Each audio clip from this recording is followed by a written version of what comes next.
Hi guys, Thursday evening நானும் எங்கள் ஹஸ்பண்டும் அர்ஜென்ட்டாக கிளம்பிட்டுருக்கோம். ஆனாலும் பார்த்தீங்கன்னா பெங்களூர் டிராஃபிக் எங்களை விடவே இல்லை. ஸோ ஃபைனலி டெஸ்டினி ரீச் ஆகிட்டோம். எஸ், நாங்கள் வந்துட்டு கூலி மூவிக்கு தான் வந்திருக்கிறோம். இந்த டியூனுக்கு தான் நான் எதிர்பார்த்தேன். But movie first half was very good.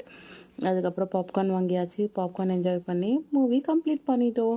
But movie was very good. பார்க்கலாம். I like it. After a long time நான் மூவி பார்த்துருக்குறேன். So I like it. So இதெல்லாம் நல்லா இருந்துச்சு. இதெல்லாம் பார்க்குறதுக்கு அந்த ஆடியன்ஸ் எல்லாம் நல்லா கத்திட்டு இருந்தாங்க.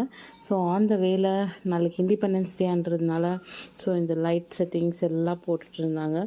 பட் எங்கேயோ ஐ ஃபீல் ப்ரவுட். நம்ம ட்ரை கலர் ஃப்ளாக் எவ்வளோ பியூட்டிஃபுல்லாக இருக்குது. So I really feel proud. மற்றபடி like movie was good.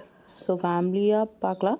But கிட்ஸை கூப்பிட்டு போகாதீங்க, அவாய்ட் பண்ணிவிடுங்க. சவுண்ட் எஃபெக்ட்ஸ், ரொம்ப வயலன்ஸ் எல்லாம் இருக்குது. ஸோ கிட்ஸை கூப்பிட்டுன்னு போகலன்னா you can enjoy day. So எங்கள் வீட்டில் எங்கள் பையன் வந்துட்டு ஹி வாஸ் லைக், ஏன் என்னை விட்டுட்டு போயிட்டீங்கன்ட்டு அடிக்கிறதுக்கே வந்தான். ஸோ அவனை சமாளிச்சுட்டு டின்னர் சாப்பிட்டுட்டு தூங்கிட்டோம். தேங்க்ஸ் ஃபார் வாட்சிங்.